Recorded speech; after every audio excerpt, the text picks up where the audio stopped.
Hi everyone, my name is James Feeney. Welcome to or back to my channel. So, morals and magic. This is something that I have had on my mind specifically today, but I think in retrospect it's something that has played an integral part in the progression of my magical practice as far as it's come in a very calculated way, and insofar as the practice that I'd set out to start and where it's arrived at to today. And I think that morals for all of us are inextricable from magic and our magical practice. They dictate how and why we do what we do, and why we act the way that we act and feel the way that we feel about certain things in an everyday sense. And of course that's going to permeate our magic and also going to influence the ways in which we practice magic and the types of magic we potentially practice or engage in. And so I think that that's a really interesting dynamic to consider. I think that being really consciously aware of one's morals in connection to magic can really strengthen your practice because you've gotten a better understanding of yourself. And so I'd like to just maybe have a conversation on that and the relationship between morals and magic. So I'll start by saying that by no means am I here to pontificate, to get up on a soapbox and tell you that your morals are wrong or right.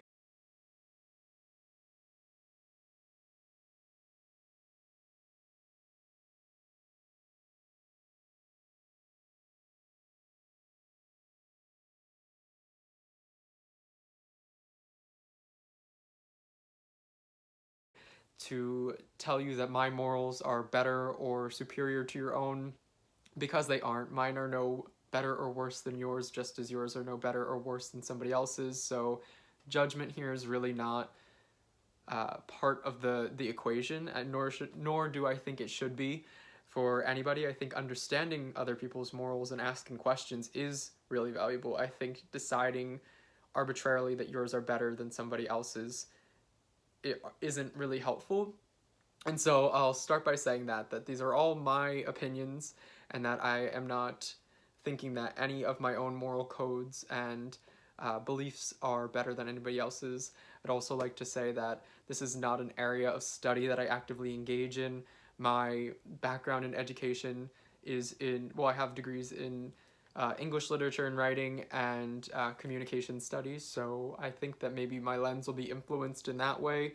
And the types of magic I engage in are a bit eclectic, I would say more of a shamanic route. So all things to keep in mind in listening to me. It's nice to know the background of somebody speaking on something, I think, just because it gives me an idea of where they're coming from and the lens through which they're speaking, which I find to be really valuable.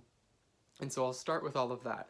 Now, let's dig into this. So really, let's break down what magic is. And at its core, in my opinion, the most baseline definition that I can come up with is exerting one's will or desire to create change, to incite something. So basically, we have a will or desire and we're seeking to have it manifest or become something. That is really what I think magic is at its core. If we're breaking down all magic, whether it's high magic, we're trying to manifest change in our higher selves in a more subtle way, arguably.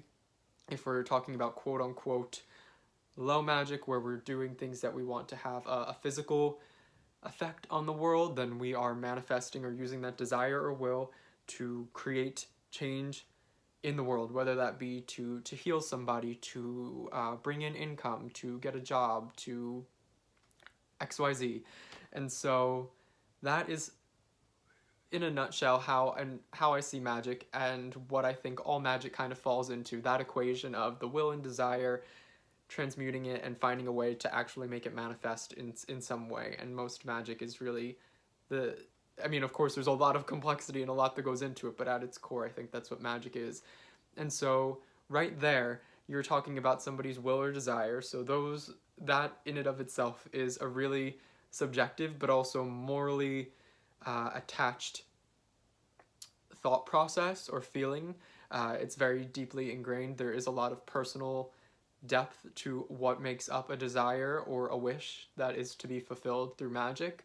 And then we have the manifestation of the thing itself and the means through which one goes in manifesting those things and what they're willing to say sacrifice and what the manifestation is going to look like, which we to some degree have control over, depending on our level of skill or the specificity in which we conduct the magic. So that being said, through each step, I think there are moral hurdles that we need to surmount, or obstacles that we kind of go through, and I think that we do these for the most part unconsciously. We don't take the time for the most part to actively sit down and decide whether what we're doing is right or wrong, because our morals are so tied in with our sense of self. It really does come as second nature for the most part. You know that this is off limits, and because it feels wrong and that's not something you're willing to do, or this is the kind of magic I like to do because it aligns with my morals, and that's why I actually go about conducting, say, healing spells, for example. Now, we have more, I would say, generalized societal morals that are ones that many of us can agree upon, at least the basic larger concept of what that moral is constituted of. And then we have ones that kind of venture into more loaded territory that we have really divisive sides. So morals are tricky. And then there are some that I think we will all widely agree upon for the most part, some that are going to be a little bit more touchy and subjective, and that's part of it. It's a really big gray area. It's a spectrum. Morals are a spectrum. And so here, I actually today drew if you can't tell based on, say, my last video, which is on tradition, my daily draws in tarot and looking at different tarot cards is a really big influence for me in considering my magic, considering what sort of concepts are on my mind. I really like to take cards down to their conceptual level or personify them into a conception of an idea or area, topic. And so for me, I got Adjustment in the Thoth deck, which would be Justice in the Rider-Waite-Smith, and I was reading up again on this card through a few books. I like to read excerpts from reread excerpts from a few books whenever I pull a card, and so I got to thinking about, say, morals, ethics, codes, balance, and what that might mean. A lot of that, I think, is language that is so subjective, and we choose terms purposefully because it's not going to look the same for anybody, and how it's even personified and its effects are not going to be the same from me to you, or you to me, or you to the person next to you. And so I began to consider my own magical practice. Sorry. Berry tea. And what sorts of morals I hold and what things I do and for what reasons. And so it's interesting to say, even look at traditions, and just for the sake of example, I don't know much about the actual inner workings and depth to and behind Wicca, but I know that one of their tenets that is at least popularly known is that, I believe it's something to the effect of do what you will but harm none. So the idea of setting out to do magic that isn't meant, or one isn't to perform magic that has the intention of harm. And so I think that, objectively speaking, if we're to look at that as it is, as a statement, it sounds really nice. But even then, there's some moral complexity and nuance there. Thinking about magic that is performed at all, I begin to think of things like, are we taking into account side effects of, say, what we're doing? So I set out to perform a spell to get a job, and I want this job that I'm applying for. I know I want it, so I perform the spell. I'm not seeking to harm anybody, but there is the side effect of the fact that if it works, I get the job, which means that somebody else doesn't get the job. And maybe that person's in a really hard spot. Maybe they're trying to provide for a family and they're in a harder situation than I am, and them not getting the job has serious ramifications for them. So thinking about things like this, you know what I mean? So say that's a really nice principle in theory to only do magic that, I would say, the intention is to provide goodness or beneficence of some sort, but all things are going to have side effects and ramifications that we cannot account for. We're human beings, and I would say that at our core, our first thought is usually ourselves. There are exceptions, but in doing most things, our first, for example, most people aren't going to think about, at least I wouldn't think about, say, all of the potential side effects of a spell that I'm doing that's meant to help me, as opposed to, say, yeah, so when you're doing something like that, you're really thinking about, okay, I want this. It's not meant to harm anybody. I'm performing it for myself. But I think that morals factor in things like considering what are going to be the side effects of this. And then we have, of course, magic that is more divisive in that it can be seen as, I would say, when we're talking about those widely held morals, ones that maybe a lot of people are wary of venturing into, like hexes and things like that. And that's not to say that they're morally wrong at all, but to consider why somebody's morals or in what way somebody's morals are constructed, that is something that they would go about doing, and what are the justifications for that, and how do they view it. Those things are really interesting to dissect, whether it be from a place of righteousness or for exacting and maybe seeking to balance an imbalance or an injustice that has been had, and how somebody's moral framework is composed to allow for certain things like that. That's really what I'm getting at, and I think it's important for us all to consider why it is that we do certain things, to consider the full effects of anything that we're doing in magic, because we are exerting our will to incite change. And what does that mean? What are the true effects of that if we're considering all of the potential shock waves, like a pebble hitting a pond, and our goal is really to make this pebble hit that exact spot in the pond because that's what we want. We have that happen, but what kind of effect do the ripples have on the pond? Does that mean that the fish over here swims over there and gets eaten by a turtle? These are things that we need to take into account. It's not as simple as I didn't seek to harm anybody, and I just sought to acquire this for myself, and that's what it is. And then we even get down into, say, well, I sought to use magic to get to this point. Do the ends justify the means? Does the actual end product really equate to something that aligns with my morals anyway? Is this something that I would consider superfluous or selfish? Is it meaningful and deep? And why do I care whether it is or isn't? And to what effect is that going to affect how I interact with the end result?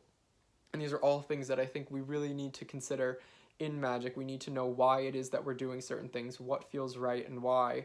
Because, for example, when our morals are really well thought out and understood, when we know exactly what they are going into magic, there's a power there.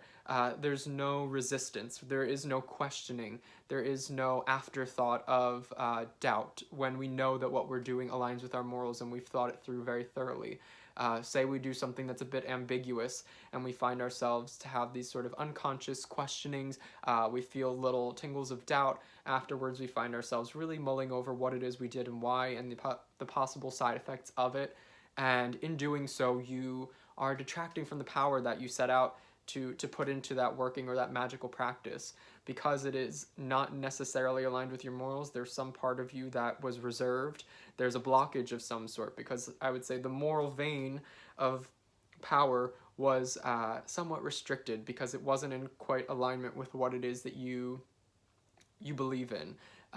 Taking that a step further, we have principles, which for me are almost like personifications and amalgamations of morals kind of given a framework. So this is when we're personifying our morals. This is when we're combining them in a complex way that takes shape into something that's a little bit more understandable, digestible, and easier to interact with. So a principle, I think, again, these are all my opinions and thoughts. I'm not an expert on any of this, but a principle is something that we can really pinpoint and look at. A moral is a little bit more abstract, and so we know when something feels morally right. We talk about somebody who has a really strong moral compass, who's very much working in alignment with their morals. Even that, I would say, is a loaded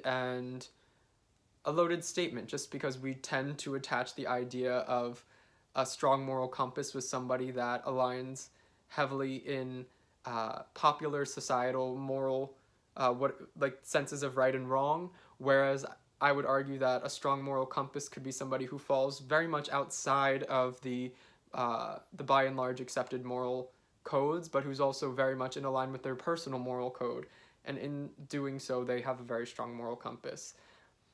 That tangent aside, looking more at principles and what it means to feel strongly about something, the idea of something. So principles, say, surrounding justice and impacts and implications there, and feeling as though you are justified in performing, say, a hex or a banishing spell, or potentially, I'm not so well versed in exact vocabularies, but more like baneful, malefic magic to rectify certain things, and your principles align with the way that your principles kind of manifest is in that those things are okay, and so the magic is it jives well for you, it works, and that's really what's important.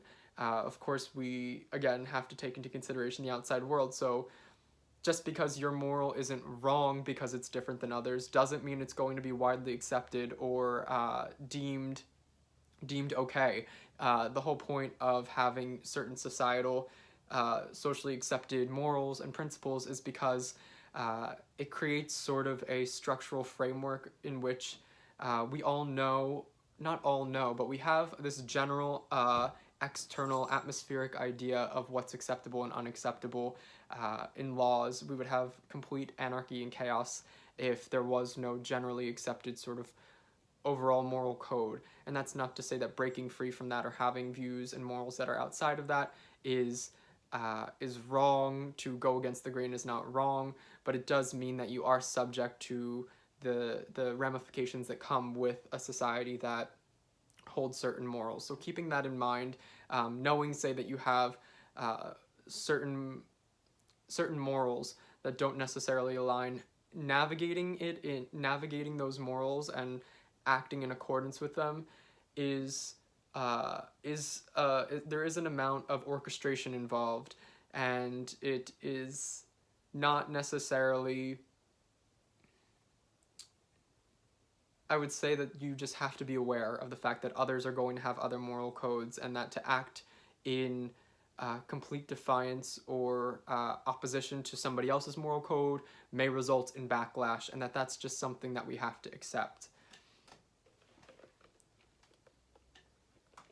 But I would say that the best way to, say, have a dialogue when there is an opposition or two people who hold very oppositional principles is to maybe have an understanding, a dialogue. There needs to be a level of respect in trying to understand one another. At least if you desire to understand the other, if you seek to want to get to the bottom of what it is as opposed to just shunning something, I'm all for trying to understand as opposed to blindly entering a state of rage and excising somebody who doesn't necessarily align with what I believe. I don't find that to be very helpful to myself or the other person, and so for that reason, it's nice to have those dialogues. Really what I'm getting at, I think, is just the idea that morals in magic are integral. I think that understanding and considering our morals in a really in-depth way, maybe journaling or just taking the time to sort through them and the types of magic that we engage in and understanding why, will bolster the strength of our magic. If we understand that X, Y, and Z types of magic are ideal for our sort of moral composition, then we are going to have an easier time in performing those types of those acts of magic, that magical practice, and so it's going to have a potency to it because we can really engage in it in an uninhibited way. Our morals are fully being satisfied. Nothing is out of alignment, and so it's really nice when those sorts of things happen. Likewise, I think that that's something that we all come to, and it's constantly evolving. Your morals, my morals today may not be the same. 5 years from now, and so the types of magic that we engage in at that point are then going to be different. And I think that we are constantly learning through actual experience. For example, my first spell was a banishing spell that was performed on another person. I do have a video of talking about this on my channel, and Really, the goal was to just have us go separate ways, but I didn't take into account the sorts of things that would happen. I didn't make my spell very specific, and it ended up being this sort of it did work, and I wouldn't say it was yeah, maybe in a way it was harmful to the other person, and in turn harmful to me. And so I would say today, for example, my own personal magical moral compass wouldn't be to do spells that at all are directed at another person unless they've asked for it to be done to them. Likewise, if I thought that maybe I wanted to say do something that I felt was beneficent towards someone else, I would still get their consent. For example, if I was trying to help heal somebody who was ill through magic, I would still want to have their consent, regardless of the fact that it's an act of kindness, you know? So that's where my morals are currently at. But back then, that's what I did. It worked, and it did not quite feel right. It really caused me to reflect on my morals and to reach really definitive to put up definitive boundaries within myself of what was acceptable and not acceptable as far as going forward and practicing magic in the future. And so those things are important to take stock of and to take note of. And it's also why it's nice to say, keep a journal or something like that, so that you understand your progression and where you're coming from, say, when you make certain decisions, or why you might hold certain morals, because experience phenomena that goes on around us is constantly changing who we are, and so that in turn is going to affect our moral progression. And it's nice to know I feel this way because of these things that happened in my past, or I've shifted and now this feels right as opposed to that because of a series of actions that have taken place. So I just wanted to bring that up, and I think that it's really awesome that we all have such different sets of morals that can impact our magic in really fun, interesting, powerful powerful ways. And I will end this with a quote on this card specifically from the Book of Thoth that I thought was really fitting. And so, let's see. I like to pick a quote in regards to each card each day. So, this is the quote I picked for today. Where is it? Every form of energy must be directed, must be applied with integrity to the full satisfaction of its destiny. Now, Aleister Crowley on page 88 of the Book of Thoth. And so I thought this was really awesome. It was this really, really objective way of exemplifying what justice is, that the energy that is subjectively issued out by a given person having this sort of sacred destiny, or us having a responsibility in its direction and its culmination. So we have, every form of energy must be directed. So energy comes from something. If it comes from an intelligent source, for example, a human, one of us, it must be directed. We're directing it every day. When I choose to say these words, that is energy. The energy that I am expending in speaking to this camera that is going to reach you, it is directed. I have chosen to direct it. And if we're thinking about this in terms of the adjustment or justice card, it would hopefully align with my morals. So next we have must be applied with integrity. Now, integrity is another really loaded word. What integrity is I would say it's acting in accordance with your morals and principles of doing things that align with your authentic self. Authentic self is another loaded term. We're not going to go too far down the rabbit hole on this, but yeah, so I have to do, if I'm doing so in a way that aligns with justice, that is balanced, it's going to have a source of integrity through me. It's going to feel right. It's going to align with my authentic self, or how I see that to be. And to the fullest satisfaction of its destiny. So its destiny really being all of the effects that it can have. There's a difference, I would say, between the destiny of energy being directed and the destiny of a person who sent out energy that was directed. So the destiny of, say, the words that I'm speaking is really fun to think about because there's so many widespread implications. The amount of people that this reaches, the effect that it has on them, the actions that take place because of the words that I've said are all in part linked to the satisfaction of its destiny. That's its destiny satisfied. And so understanding and really feeling the power in that everything that we do is energy directed. Me walking down the street to the store to buy medicine from the pharmacy is energy directed. I've directed my physical body's energy to walk myself there at this given time to perform a certain act. And it's going to have ramifications, and it has a destiny of its own. And that's really cool.